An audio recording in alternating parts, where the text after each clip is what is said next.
Hi friends, welcome back to our channel. ഇന്ന് നമ്മൾ നോക്കുന്നത് 5th സ്റ്റാൻഡേർഡിലെ കേരള പാഠാവലി ക്രിസ്മസ് എക്സാമിൻ്റെ ഒരു മോഡൽ ക്വസ്റ്റ്യൻ പേപ്പറാണ്. ഓക്കെ, നമുക്ക് പ്രവർത്തനം 1 നോക്കാം. എന്താണ് കൂട്ടുകാരെ? വായിക്കാം, എഴുതാം. കവിത വായിച്ച് ശരി ഉത്തരം ബ്രാക്കറ്റിൽ നിന്നും കണ്ടെത്തി എഴുതുക എന്നാണല്ലേ പറഞ്ഞിട്ടുള്ളത്. ഓക്കെ, കവിതാ ഭാഗം ഒന്ന് വായിച്ചു നോക്കാം. കൂട്ടുകാരെന്ത് ചെയ്യുക? ഇണത്തിൽ ചൊല്ലി നോക്കുക. പോകൂ വിളങ്ങൂ മണ്ണിലും വിണ്ണിലും പൊന്തരി വെട്ടമായി മിന്നിത്തെളിഞ്ഞുവെന്നെത്തും മിന്നാമിനുങ്ങി വെളിച്ചം ചുരത്തുവാൻ സന്നാഹമെത്രമേൽ കേമം ചുറ്റുമിരട്ടു വിളംബരം ചെയ്യുവാൻ മൂങ്ങകൾ മൂളിയിരിക്കെ പാളിപ്പതിയെ തുറന്നു ഞാനീ കിളി വാതിലിൽ വന്നിരിക്കുമ്പോൾ സ്വപ്നം ചിറകു വിരിച്ചണയും പോലെ കെട്ടിപ്പിടിക്കുവാൻ വന്നു. എന്തു വെളിച്ചമാണയ്യാ പിടിച്ചൊരു കണ്ണാടി കുപ്പിയിലിട്ടാൽ എന്നും ഇവിടെ വിളക്കായിരുത്തുവാൻ നന്നെന്നു തോന്നി. എന്നാലും എന്തിനീ വെട്ടം എനിക്കു മാത്രം പോക എല്ലായിടത്തും തെളിയൂ പോകുമിടങ്ങളിലെല്ലാം ഇരുളിനെ കീറി മുറിച്ചു രസിക്കൂ. സ്നേഹക്കനി, UK രാഘവൻ്റെ സ്നേഹക്കനി എന്ന കവിതാഭാഗമാണല്ലേ നമുക്കിവിടെ നൽകിയിട്ടുള്ളത്.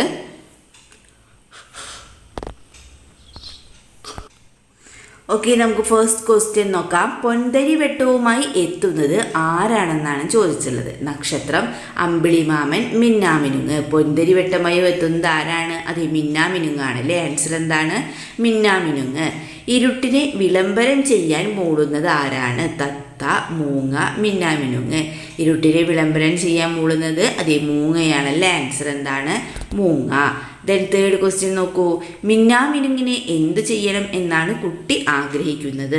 മുറിയിൽ അടച്ചിടണം, കണ്ണാടി കുപ്പിയിലിടണം, കയ്യിൽ പിടിക്കണം. എന്താണ്? കണ്ണാടി കുപ്പിയിലിടണം എന്നാണല്ലേ. മിന്നാമിനുങ്ങിനെ എന്ത് ചെയ്യണം എന്നാണ് കുട്ടി ആഗ്രഹിക്കുന്നത്?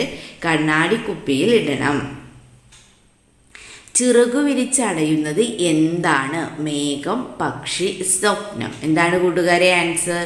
അതേ സ്വപ്നമാണല്ലേ. ചിറകു വിരിച്ചണയുന്നത് എന്താണ്? സ്വപ്നം. മിന്നാമിനുങ്ങിനോട് എന്ത് ചെയ്യാനാണ് കുട്ടി ആശംസിക്കുന്നത്? എന്ത് ചെയ്യാനാണ്? ലാസ്റ്റ് വരികളിൽ പറയുന്നുണ്ടല്ലോ. എന്താണ് കൂട്ടുകാരെ? അതെ, ഇരുളിനെ കീറിമുറിച്ച് രസിക്കൂ. ഇരുളിനെ കീറിമുറിച്ച് രസിക്കൂ എന്നാണല്ലേ കുട്ടി ആശംസിക്കുന്നത്. ഇനി നമുക്ക് എന്ത് ചെയ്യാം? പ്രവർത്തനം 2 നോക്കിയാലോ. അമ്മ പുഞ്ചിരി തൂകി. അഖിൽ അങ്ങോട്ട് ഓടാനാനു. രാജൻ അവനെ പിടിച്ചു നിർത്തി. അവർ നടന്ന് അണക്കെട്ടിന് മുകൾ ഭാഗത്തെത്തി. പാറ വെട്ടിയുണ്ടാക്കിയ ഒരു പാതയാണ് അവരെ അവിടേക്ക് നയിച്ചത്. പാറയിൽ നിന്ന് ഉറവ വെള്ളം ഒഴുകുന്നുണ്ട്. നല്ല തണുപ്പുള്ള ചില്ലുവെള്ളം. വിസ്മയിപ്പിക്കുന്ന കാഴ്ചയായിരുന്നു ഇത്. ഇതുപോലെ നിങ്ങളെ വിസ്മയിപ്പിച്ചൊരു കാഴ്ചയെ വർണ്ണിച്ച് എഴുതുക എന്നാണ് പറഞ്ഞിട്ടുള്ളത്. അതായത് നിങ്ങളെ വിസ്മയിപ്പിച്ച കാഴ്ചകൾ ഉണ്ടാവില്ലേ? അപ്പോൾ ആ ഏതെങ്കിലും ഒരു കാഴ്ചയെ വർണ്ണിച്ച് എഴുതാനാണ് നമ്മളോട് പറഞ്ഞിട്ടുള്ളത് അല്ലേ. ഓക്കെ, നമുക്ക് എന്ത് ചെയ്യാം? ഒരു മാതൃക നോക്കാം. മലയുടെ മുകളിൽ നിന്ന് നൂലുപോലെ അരിച്ചിറങ്ങുന്ന വെള്ള നിറമുള്ള അരുവി. പാറയുടെ പരപ്പിലൂടെ തട്ടിയും തടഞ്ഞും പുല്ലുകളെ തഴുകിയും ഒഴുകി വന്ന വെള്ളച്ചാൽ താഴെ ചെറിയൊരു പാറ പിളർപ്പിലേക്ക് വന്ന് ആർത്തുലച്ചു വീഴുന്ന മനോഹര കാഴ്ച. അരുവി വീണ്ടും ഒഴുകി കുട പോലെ നിൽക്കുന്ന പാറയ്ക്ക് മുകളിലൂടെ ഒഴുകി മഴനൂല് പോലെ ഒലിച്ചിറങ്ങുന്നത് കാണാൻ എന്തൊരു ഭംഗിയാണ്. അപ്പോൾ നിങ്ങൾ എന്ത് ചെയ്യുക കൂട്ടുകാരെ? നിങ്ങൾ കണ്ട ഏതെങ്കിലും ഒരു കാഴ്ചയെക്കുറിച്ച് എന്ത് ചെയ്യുക? ഇതുപോലെ വർണ്ണിച്ച് എഴുതുക. ഓക്കെ, താഴെ കൊടുത്തിരിക്കുന്ന ബി ക്വസ്റ്റ്യൻ നോക്കൂ. ഇടുക്കിയുടെ താജ്മഹൽ എന്ന് വിശേഷിപ്പിക്കുന്നത് മലനിരകളെ, ഇടുക്കി ഡാമിനെ, പവർ ഹൗസിനെ. എന്തിനെയാണ് കൂട്ടുകാരെ? അതെ, ഇടുക്കി ഡാമിനെയാണല്ലേ. ആൻസർ എന്താണ്? ഇടുക്കി ഡാമിനെ. ഓക്കെ, നമുക്ക് പ്രവർത്തനം 3 നോക്കാം. കത്താണല്ലേ. വെള്ളിത നേർത്ത കമ്പികൾ പോലെ മെല്ലെ മെല്ലെ മഴ പൊഴിയുന്നു. മഴ നിങ്ങൾക്ക് ഇഷ്ടമല്ലേ? കൂട്ടുകാർക്ക് ഇഷ്ടമാണല്ലേ. മഴ ഇഷ്ടമില്ലാത്ത ആരുള്ളതല്ലേ? നിങ്ങൾ ഇഷ്ടപ്പെടുകയും ചിലപ്പോൾ വെറുക്കുകയും ചെയ്യുന്ന മഴയോട് നിങ്ങൾക്ക് ഒരുപാട് കാര്യം പറയാനുണ്ടാവില്ലേ? ഈ കാര്യങ്ങളെല്ലാം ചേർത്ത് മഴയ്ക്കൊരു കത്ത് തയ്യാറാക്കുക. അപ്പം എന്താണ്? കത്താണല്ലേ നമ്മൾ എഴുതേണ്ടത്. അപ്പോൾ കത്തിനെങ്ങനെയാണ് എഴുതുമ്പോൾ അതൊരു കോർണറായിട്ട് നമ്മൾ എന്ത് എഴുതണം? സ്ഥലം, തീയതി. നമുക്ക് എഴുതാം. സ്നേഹം നിറഞ്ഞ മഴയ്ക്ക് നീ ഇടയ്ക്കിടെ വന്നെത്തുന്ന ഞങ്ങളുടെ വിരുന്നുകാരനാണ്. വേനലിൻ്റെ ചൂടിൽ പുകഞ്ഞിരിക്കുമ്പോൾ ഒരു മുന്നറിയിപ്പുമില്ലാതെ പെട്ടെന്ന് നീ വരുന്നത് എത്ര സുഖമാണെന്നോ. നീ എത്തുമ്പോൾ എന്തൊരു ആശ്വാസം എന്ന് വീട്ടിലെല്ലാവരും പറയാറുണ്ട്. ജൂൺ മാസം ആകാറാകുമ്പോൾ എല്ലാവരും മഴയെ പഴിക്കാൻ തുടങ്ങും. ഞങ്ങൾ സ്കൂളിൽ പോകുമ്പോൾ നീ നനയ്ക്കാറെത്താറുണ്ടെങ്കിലും പ്രിയ മഴ, എനിക്ക് നിന്നെ ഏറെ ഇഷ്ടമാണ്. മഴ പെയ്തുകൊണ്ടിരിക്കുമ്പോൾ കൈനീട്ടി നിന്നെ തൊടാനും തട്ടിത്തെറിപ്പിക്കാനുമൊക്കെ എനിക്കിഷ്ടമാണ്. നീ എത്തേണ്ട സമയം എത്തിയില്ലെങ്കിൽ മുത്തച്ഛൻ്റെ കൃഷിയെല്ലാം കഴിഞ്ഞു പോകും.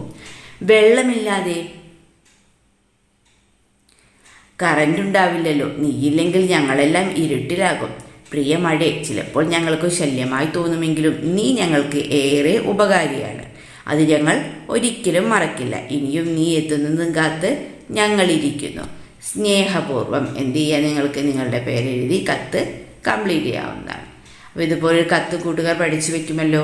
ഓക്കെ, ഇതിൽ നമുക്ക് പ്രവർത്തനം 4 നോക്കാം. അഭിമുഖ ചോദ്യാവലിയാണ്.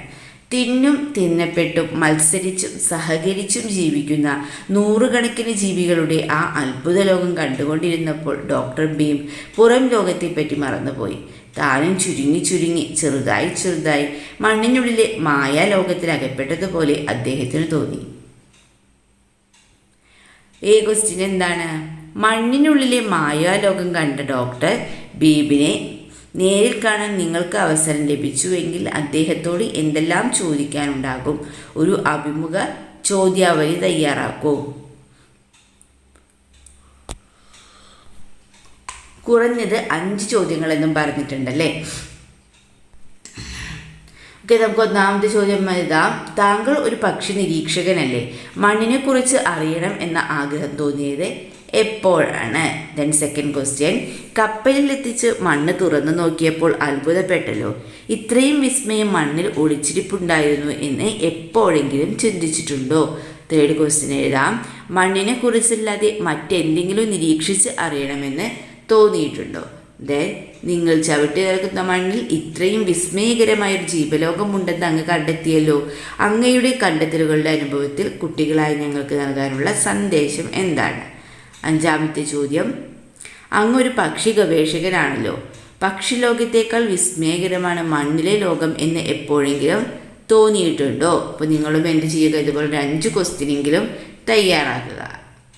ഞാൻ താഴെ കൊടുത്തിരിക്കുന്നവയിൽ പ്രൊഫസർ എസ് ശിവദാസിൻ്റെ കൃതികളിൽ പെടാത്തത്?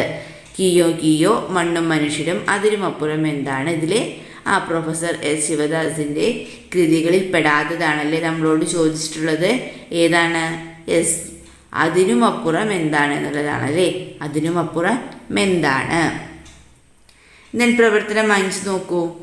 യാത്രാനുഭവമാണ് അല്ലേ. കൊടൈക്കനാലിലേക്ക് തായാട്ട് നടത്തിയ യാത്രയുടെ അനുഭവവും ഇടുക്കി അണക്കെട്ടും കണ്ട അഖിലിൻ്റെ അനുഭവവും ഉണ്ണിയുടെ വിമാനയാത്രയുടെ അനുഭവം എല്ലാം പരിചയപ്പെട്ടില്ലേ.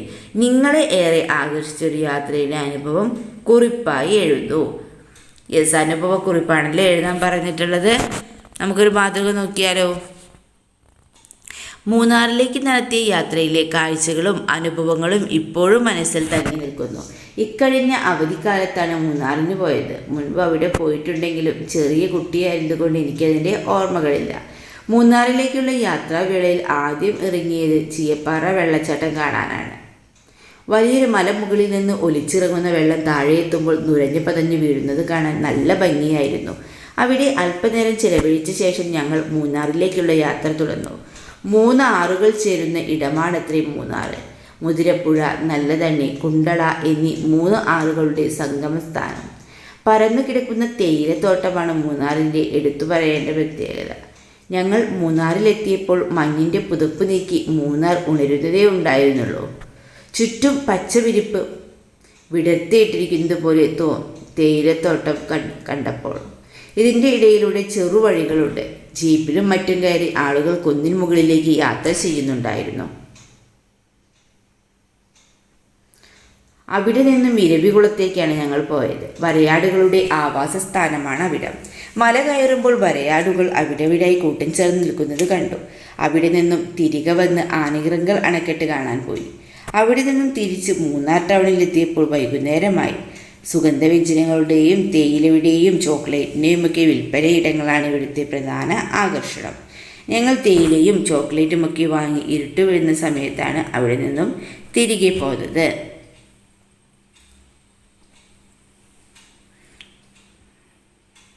മടക്കയാത്രയിലും തേയിലക്കുന്നുകളും വരയാടും മനോഹരമായ കാട്ടുപൂക്കളുമൊക്കെയായിരുന്നു എൻ്റെ മനസ്സ് നിറയെ. അപ്പോൾ നിങ്ങളും എന്ത് ചെയ്യുക, നിങ്ങൾ പോയി യാത്ര ഉണ്ടാവില്ലേ?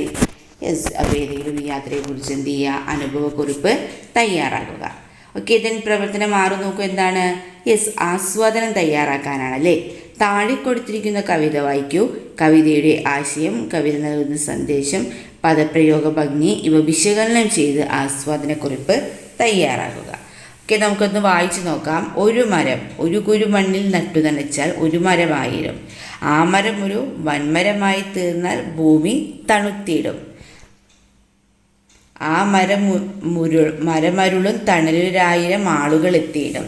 ഓമൽ പറവകൾ 1000 ആഗതരായി പാടും. ആ മരമുരുളും കുളിരിൻ ചെടികൾ ആകെ മറന്നാടും.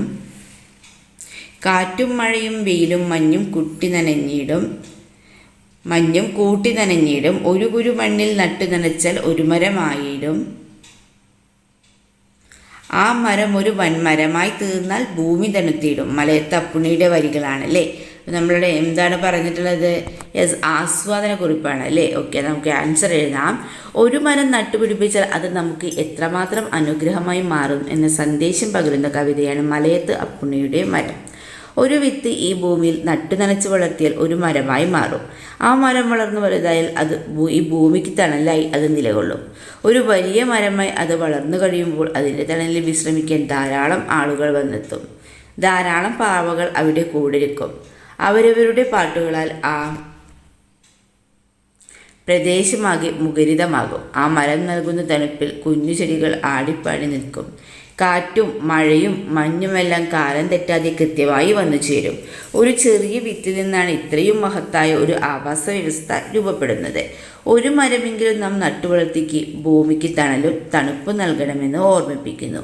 ഈ കവിതയിലൂടെ കവി മരമുരുളും തണൽ, ഓമൽ പറവകൾ തുടങ്ങിയ പദങ്ങൾക്ക് കവിതയ്ക്ക് ഭംഗി നൽകുന്നവയാണ്. അപ്പോൾ നിങ്ങൾക്ക് എന്ത് ചെയ്യാം, ഇതുപോലൊരു ആസ്വാദന കുറിപ്പ് തയ്യാറാക്കാവുന്നതാണ്. അപ്പോൾ ഇത്രയും ക്വസ്റ്റ്യൻസാണ് നമ്മൾ ഈ ക്വസ്റ്റ്യൻ പേപ്പറിലൂടെ ഡിസ്കസ് ചെയ്തിട്ടുള്ളത്. നിങ്ങൾക്ക് വീഡിയോ യൂസ്ഫുള്ളായി തോന്നുകയാണെങ്കിൽ തീർച്ചയായും ലൈക്ക് ചെയ്യുക, കമൻറ്റ് ചെയ്യുക. ഓക്കെ, നമുക്ക് മറ്റൊരു വീഡിയോയുമായി വീണ്ടും കണ്ടുമുട്ടാം. Okay, by.